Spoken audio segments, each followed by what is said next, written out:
Welcome to exam विवेचना।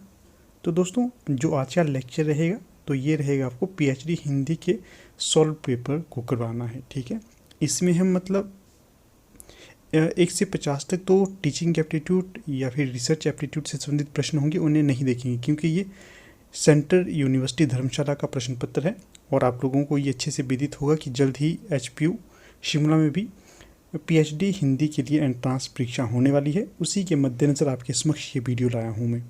इसमें मैं आपको बताऊंगा कि कितने प्रश्न किस तरीके के पूछे जाते हैं। जैसे कि जो सेंट्रल यूनिवर्सिटी धर्मशाला है वहाँ पर आपको प्रश्न दिए जाते हैं 100, उसमें से 50 तो टीचिंग एप्टीट्यूड रिसर्च आदि से संबंधित होते हैं और 50 अपने सब्जेक्ट से संबंधित होते हैं।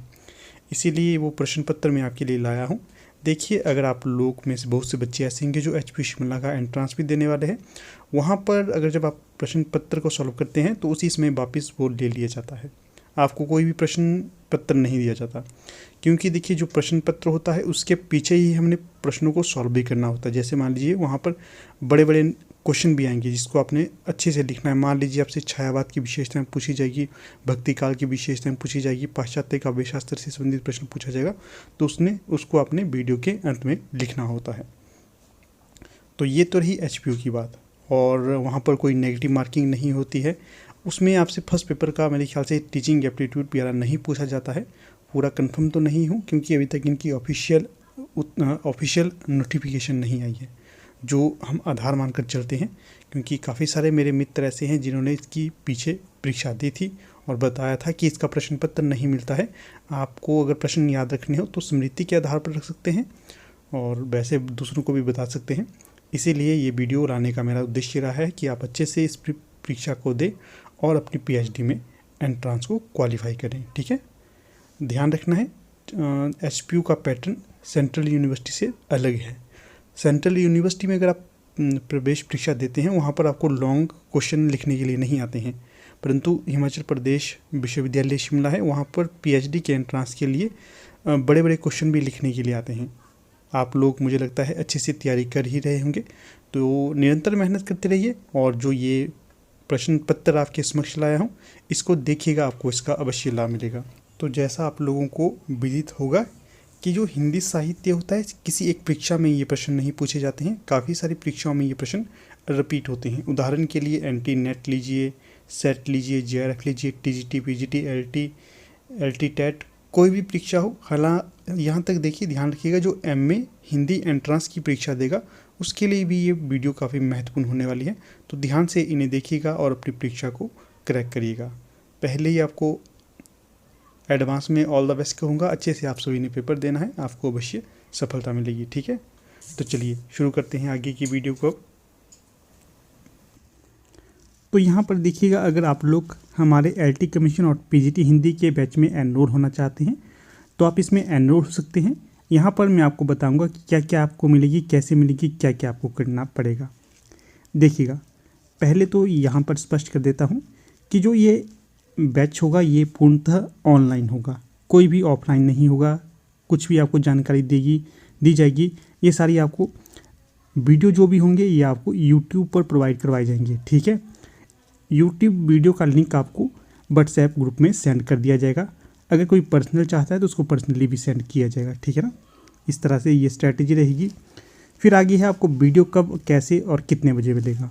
जो रोज़ सुबह 8 बजे आपको वीडियो मिलेगा, 8 बजे सुबह। ठीक है, और ये जो वीडियो होगा ये चैप्टर वाइज होगा, टॉपिक के अकॉर्डिंग होगा, चैप्टर वाइज होगा और रिकॉर्डेड वीडियो होगा।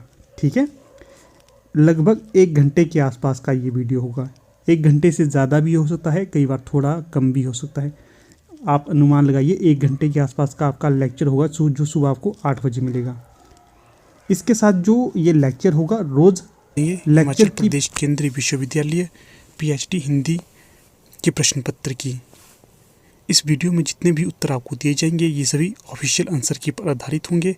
फिर भी अगर आपको लगता है कि किसी प्रश्न पर गलत उत्तर दिया गया है तो आप हमें कमेंट बॉक्स के माध्यम से बता सकते हो। हाँ, यहाँ पर मैं आपको बता दूँ, ये प्रश्न पत्र न केवल पीएचडी हिंदी की परीक्षा के लिए ही महत्वपूर्ण है, अपितु ये हिंदी साहित्य की प्रत्येक परीक्षा के लिए बहुत महत्वपूर्ण है। तो कृपया आप इसे शुरू से लेकर अंत तक बहुत ध्यानपूर्वक देखें। तो चलिए शुरू करते हैं वीडियो को। प्रश्न है, विजय विश्व तिरंगा प्यारा झंडा ऊंचे रहे हमारा, इस झंडा गीत के रचयिता कौन है? तो यहाँ पर सही विकल्प होगा सी, श्यामलाल गुप्त पार्षद। अगला प्रश्न है 52, निम्नलिखित रचनाकारों को उनके द्वारा रचित यात्रा संस्मरण विधा की कृतियों के साथ सुमेलित कीजिए तथा दिए गए कूट के सही उत्तर का चयन करें। तो यहाँ पर जो सही कूट होगा प्रश्न 52 का, तो वो होगा विकल्प बी, अर्थात मोहन राकेश। इनका जो यात्रा संस्मरण है ये है आखिरी चट्टान तक। अगला है केदारनाथ अग्रवाल, तो इनका यात्रा संस्मरण है बस्ती खिले गुलाबों की। अगला है निर्मल वर्मा, इनका यात्रा संस्मरण है चिड़ों पर चांदनी। अगले हैं बाबू शिव प्रसाद गुप्त, तो इनका यात्रा संस्मरण है पृथ्वी प्रदक्षिणा। अगला प्रश्न है 53, कुटीचाटन नाम से हिंदी के किस साहित्यकार ने निबंध लिखे हैं? तो यहाँ पर जो सही विकल्प होगा तो वो होगा विकल्प सी, अज्ञेय के द्वारा। अगला प्रश्न है 54, साहित्य का इतिहास दर्शन ग्रंथ के लेखक कौन हैं? तो यहाँ पर सही विकल्प होगा विकल्प बी, आचार्य नलिन विलोचन शर्मा। विकल्प बी बिल्कुल सही होगा। अगला प्रश्न है 55, निर्व्यक्तिकता का सिद्धांत किसने प्रतिपादित किया था? तो इसका सही विकल्प होगा बी, इलियट के द्वारा। अगला प्रश्न है 56, निम्नलिखित कथनों को संबंधित आचार्यों के साथ सुमेलित कीजिए तथा दिए गए कूट का सही चयन करें। तो यहाँ पर जो 56 होगा तो इसका जो सही विकल्प होगा तो ये होगा विकल्प ए, अर्थात जो कथन है सौंदर्यालंकार, तो ये होगा आचार्य वामन का। अगला है शब्दार्थों सहितो काव्यम, तो ये कथन होगा आचार्य भाम का। अगला है रमणीयार्थ प्रतिपादक शब्द काव्यम, तो ये कथन होगा आचार्य पंडितराज जगन्नाथ का। अगला है काव्यस्य आत्मा ध्वनि, तो ये कथन होगा आचार्य आनंदवर्धन का। तो इस प्रकार कूट ए बिल्कुल सही ठहरता है। अगला प्रश्न है 57, विरोधों का सामंजस्य विषयक सिद्धांत किसने प्रतिपादित किया था? तो ये किया था आचार्य रामचंद्र शुक्ल जी द्वारा। विकल्प भी बिल्कुल सही ठहरता है। अगला प्रश्न है 58, निम्नलिखित रचनाकारों को उनके मूल नाम से सुमेलित कीजिए तथा नीचे दिए गए कूट से सही उत्तर का चयन कीजिए।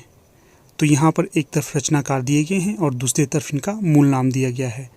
तो जो यहाँ पर सही कूट होगा तो वो होगा 58 का बी, अर्थात रसलीन जी का जो मूल नाम होगा तो वो होगा सैयद गुलाम नबी। अगले हैं रस खान, तो इनका जो मूल नाम होगा तो वो होगा सैयद इब्राहिम। अगले हैं जकी, तो इनका जो मूल नाम होगा तो वो होगा जगन्नाथ दास रत्नाकर। अगले हैं कलाधर, इनका जो मूल नाम होगा तो वो होगा जयशंकर प्रसाद।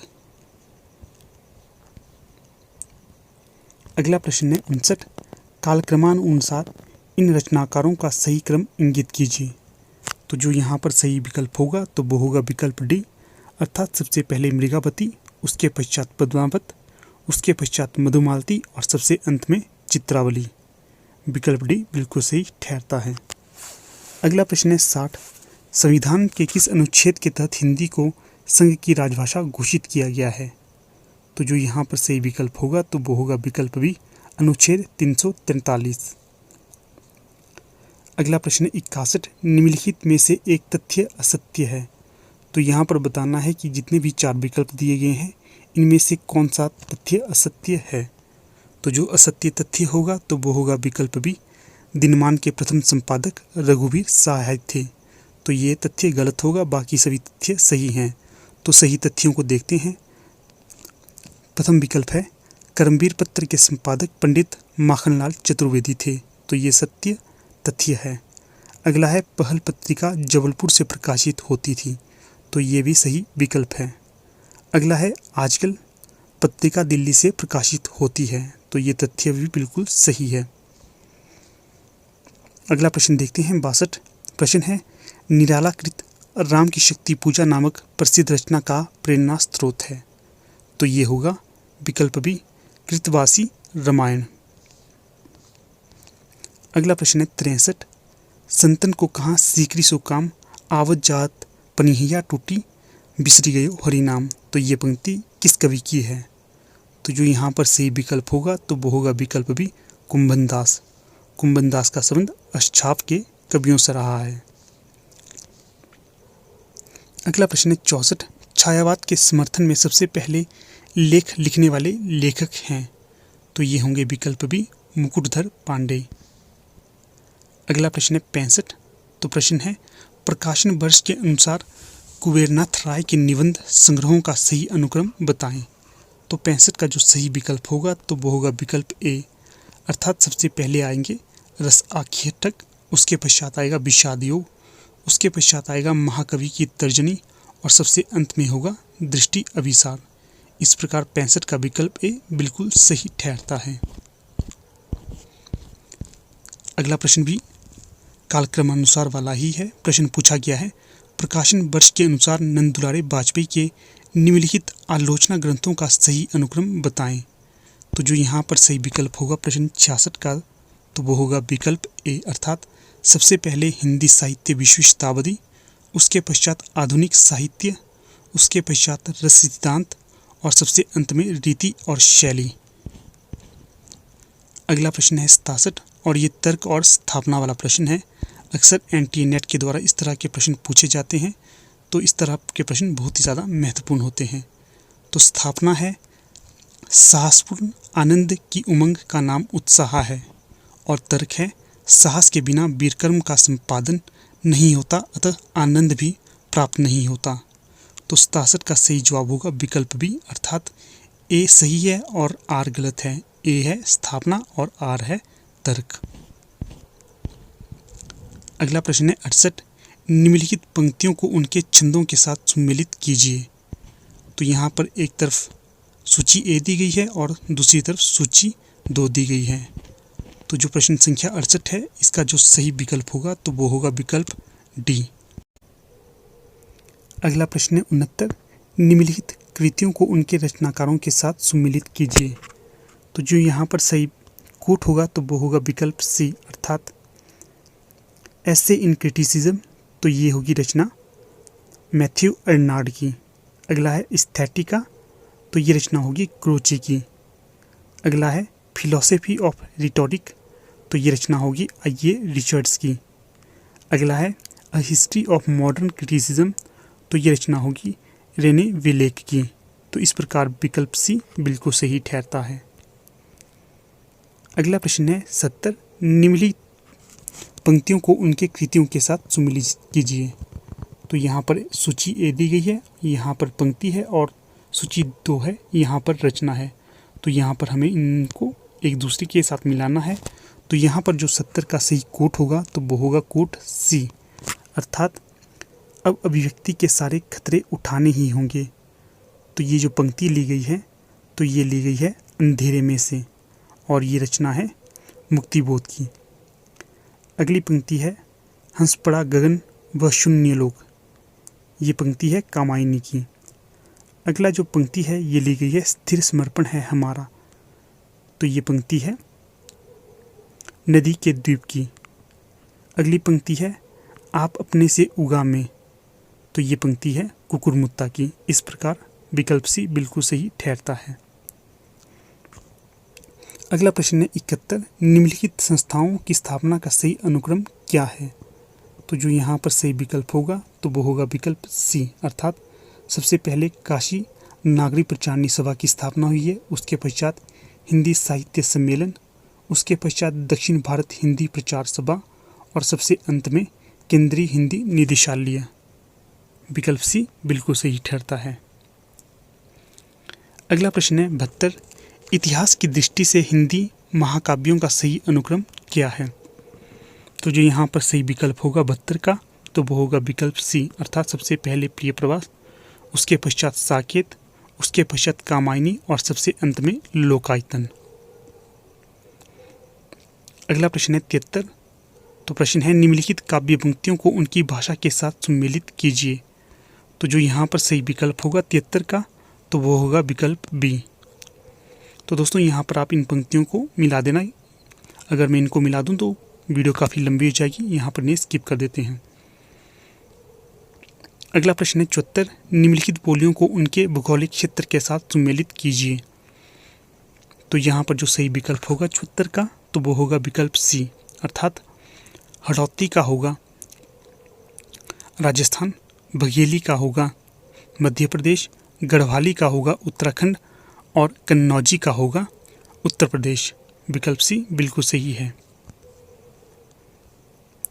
अगला प्रश्न है 76, 75।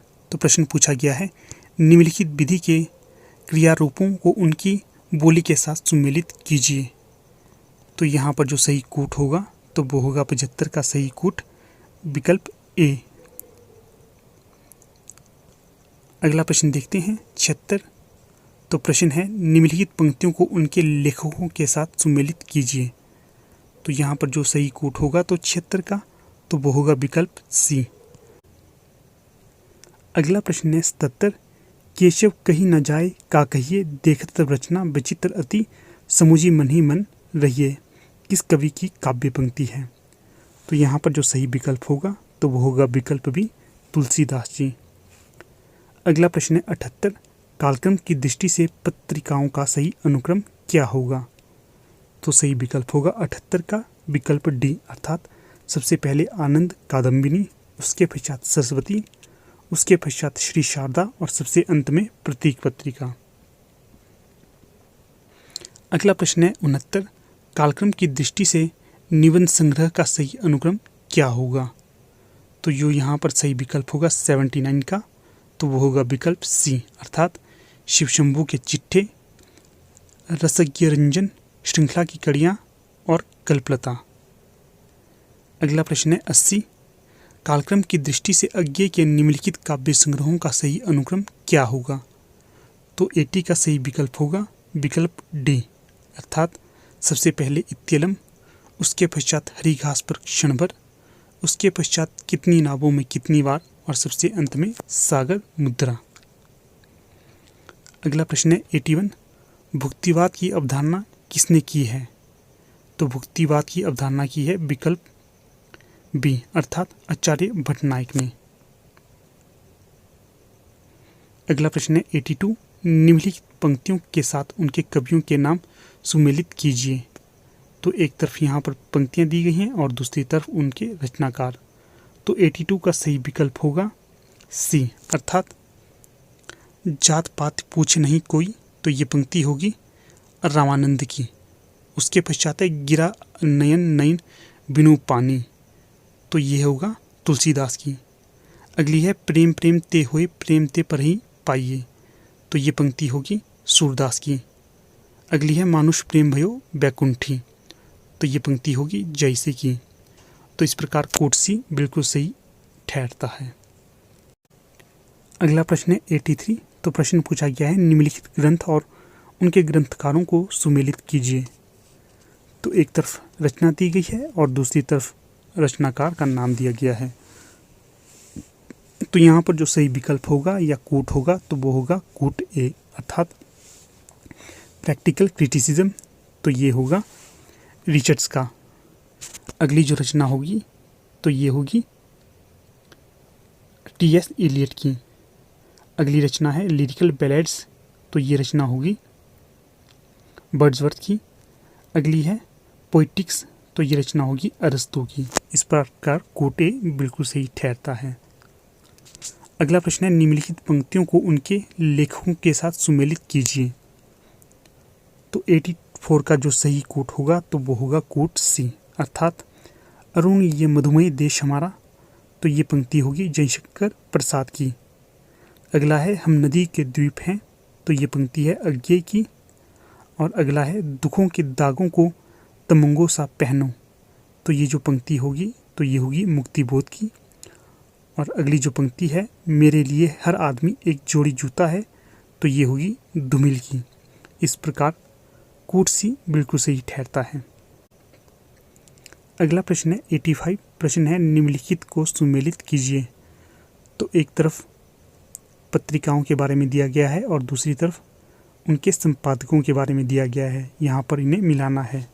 तो जो यहाँ पर सही कोट होगा तो वो होगा कोट ए। अगला प्रश्न है 86। तो 86 में पूछा गया है निम्नलिखित काव्य पंक्तियों को कवियों के साथ सुमेलित कीजिए। तो जो यहाँ पर सही विकल्प होगा तो वो होगा विकल्प डी। अगला प्रश्न है 87। निम्नलिखित पात्रों को नाट्य कृतियों के साथ सुमेलित कीजिए। तो जो यहाँ पर सही विकल्प होगा तो वो होगा 87 का सी। अगला प्रश्न है 88। हिंदी प्रदीप के संपादक थे। तो 88 का सही विकल्प होगा बी बालकृष्ण भट्ट। अगला प्रश्न है 89। शेरसिंह का शास्त्र समर्पण के रचनाकार कौन है। तो 89 का सही विकल्प होगा डी अर्थात जयशंकर प्रसाद जी। अगला प्रश्न है 90। तो प्रश्न है कभी कुछ ऐसी तान सुनाओ जिससे उथल पुथल मच जाए, किसकी काव्य पंक्ति है। तो ये होगा 90 का सही विकल्प ए अर्थात बालकृष्ण भट्ट। अगला प्रश्न है 91। निम्नलिखित रचनाओं का सही अनुक्रम क्या होगा। तो जो यहाँ पर सही अनुक्रम होगा तो वो होगा विकल्प ए कीर्तिलता, रामचरितमानस, रसराज और प्रिय प्रवास। तो यहाँ पर मैं आपको बता दूँ, यहाँ पर थोड़ा सा आपको ब्लर दिखाई देगा। आप प्रश्नों पर ज़्यादा ध्यान ना दें, जो मैं बोलूँ उस पर ध्यान दें, क्योंकि आपको यहाँ पर स्पष्टता से दिखाई नहीं देगा। हाँ, मैं आपको यहाँ पर बता दूँ, अगर आप लोगों को इस वीडियो का PDF चाहिए तो आप हमारे टेलीग्राम ग्रुप के साथ जुड़ सकते हो। डिस्क्रिप्शन बॉक्स में आपको टेलीग्राम ग्रुप का लिंक मिल जाएगा और वहाँ पर आपको इस PDF के साथ साथ अन्य PDF भी मिल जाएंगी। तो आप टेलीग्राम ग्रुप के साथ ज़रूर जुड़िएगा। अगला प्रश्न है 92। निम्नलिखित कृतियों का सही अनुक्रम क्या है या कौन सा होगा।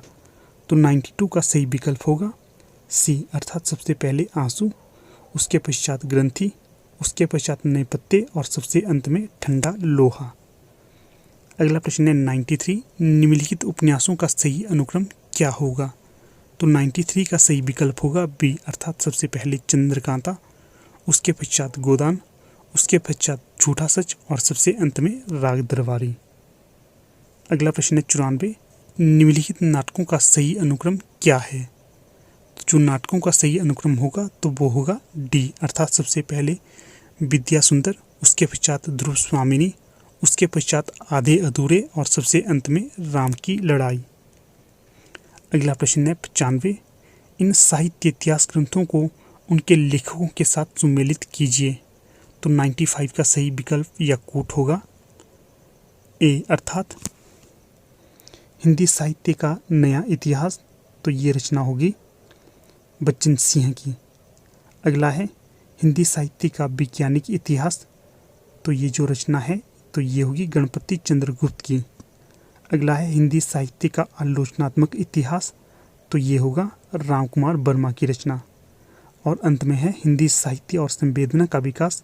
तो ये होगी रामस्वरूप चतुर्वेदी की रचना। इस प्रकार कोट ए बिल्कुल सही ठहरता है। अगला प्रश्न है 96। इन काव्य पंक्तियों को उनके कवियों के साथ सुमेलित कीजिए। तो पंक्ति है तो यहाँ पर जो सही विकल्प होगा अर्थात कोट होगा तो वो होगा कोट सी।